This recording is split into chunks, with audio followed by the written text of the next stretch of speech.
चलिए, chemistry with Ravi sir में एक बार फिर आपका स्वागत है। दूसरे वीडियो लेक्चर में हम लोग बात करेंगे आज परमाणु संरचना 11वीं रसायन। जी हाँ, हमारी सीरीज चल रही थी बिल्कुल जीरो से सुपर हीरो। एक बार सभी मेरे हीरो कोज UP boards, Bihar boards, MP boards और हमारे प्यारे छत्तीसगढ़ बोर्ड के सभी बच्चों को है ना मैं नमस्कार करता हूँ और आज सबका स्वागत करता हूँ। आज हम लोग बात करेंगे कैथोड किरणें के बारे में बात करेंगे। क्या होता है कैथोड किरणें, है ना, आपके इसके बारे में बताते हैं। जी हाँ, कैथोड किरणें, इसी कैथोड किरणें से जो है हमारा एक शब्द निकला है इलेक्ट्रॉन। इलेक्ट्रॉन की उत्पत्ति हुई है, वो कैसे हुई है आज हम आपको डिटेल में आपको बताने जा रहे हैं। चलिए देखिए, सबसे पहले हमारे पास एक विसर्जन नलिका है। एक कांच की नलिका होती है, विसर्जन नलिका होती है, और इस कांच की नली में एक तरफ हम लोग लगाते हैं एनोड और एक तरफ लगाते हैं हम लोग कैथोड, है ना, और इसमें एक बैटरी लगा देते हैं। और इस विसर्जन नलिका में जो अंदर में जो भी दाब रहेगा, वायु रहेगा, उसको हम लोग निर्वात पंप की सहायता से पूरा क्या करेंगे, इसको पूरे वायु को बाहर निकाल देंगे पंप के माध्यम से। अब उसके बाद इस विसर्जन नलिका में जब यहाँ का हवा बाहर निकल जाएगा तो यहाँ का दाब क्या हो जाएगा, एक प्रकार से कम हो जाएगा।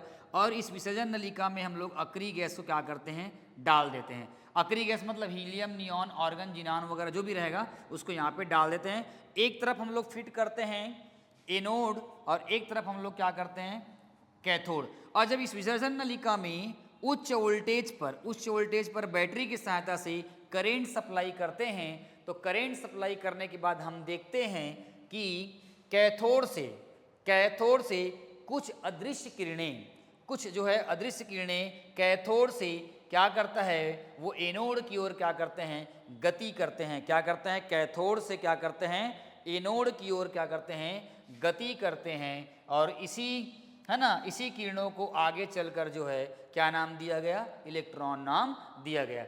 देखिए कैथोड किरणें की, है ना, कैथोड किरणों को प्रस्तुत कौन किया था, गोल्ड स्मिथ ने किया था। इसका खोजकर्ता कौन है भैया, जे थॉमसन है। प्रस्तुतकर्ता बताया गोल्ड स्मिथ ने थे, लेकिन खोज किसने किया था, जे थॉमसन ने किया था। तो ये परिभाषा क्या हो जाएगा, वे किरणें जो कैथोड से निकलकर क्या निकल कर, कैथोड से निकलकर एनोड की ओर, कैथोड से निकलकर एनोड की ओर सीधी रेखा में क्या करता है, गमन करता है, क्या कहलाता है, आपका कैथोड किरणें कहलाती है। पेपर में आता है कैथोड किरणें क्या है समझाइए, तो ये इस बात को आप लोग लिखोगे। अब उसके बाद आपका आएगा कैथोड किरणें के गुण, समझ में आ रहा है। अब अगला जो इसी का टॉपिक रहेगा वो क्या रहेगा, इसके गुणधर्म रहेंगे, कैथोड किरणों के गुणधर्म। मैं पहला नंबर में बात कर रहा हूं, कैथोड किरणें हमेशा सीधी रेखा में गमन करती है। तो यहां लिखेंगे, क्या लिखेंगे, कैथोड किरणें हमेशा सीधी रेखा में गमन करती है। क्या करती है, गमन करती है।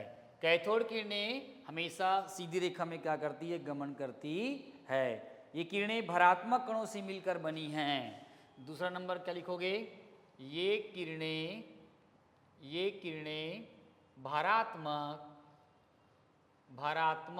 कणों से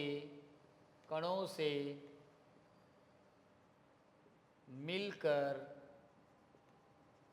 बनी हुई है। पहला है सीधी रेखा में गमन करती है, ये भरात्मक मतलब भार वाले कणों से मिलकर बनी हुई है। समझ में आ रहा है। ये किरणें विद्युत क्षेत्र की उपस्थिति में, तीसरा नंबर क्या लिखोगे, ये किरणें विद्युत या चुंबकीय दोनों बोल सकते हो, विद्युत क्षेत्र की उपस्थिति में अपने मार्ग से विचलित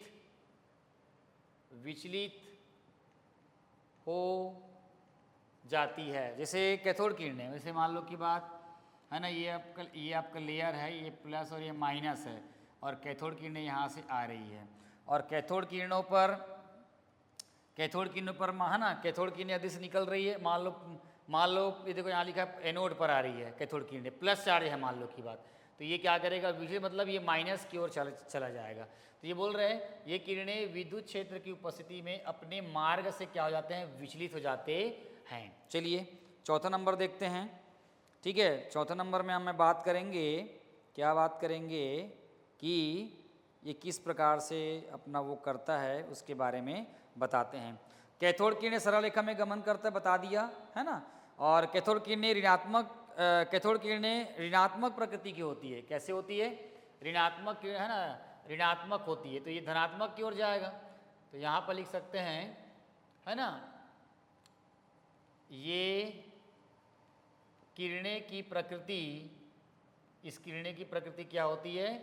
ऋणात्मक होती है, ऋणात्मक होती है। ये देखो इधर जा रहा है तो ये कैथोड में आपका क्या हो जाएगा? माइनस आ जाएगा। ठीक है, ये किरणें की प्रकृति क्या होती है? ऋणात्मक होती है, ऋणात्मक कणों से मिलकर बना होती है। क्योंकि जब कहीं विद्युत क्षेत्र में गुजारा जाता है तो किरणें विद्युत क्षेत्र के धनात्मक प्लेट की ओर क्या करता है? धनात्मक प्लेट की ओर क्या करता है? ये विचलित हो जाता है। कैथोड किरणें चुंबकीय क्षेत्र से प्रभावित होती भी लिख सकते। 5वां नंबर में बताया ना कि क्या बताओगे?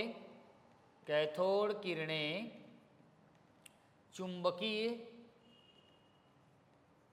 कैथोड किरणें चुंबकीय क्षेत्र से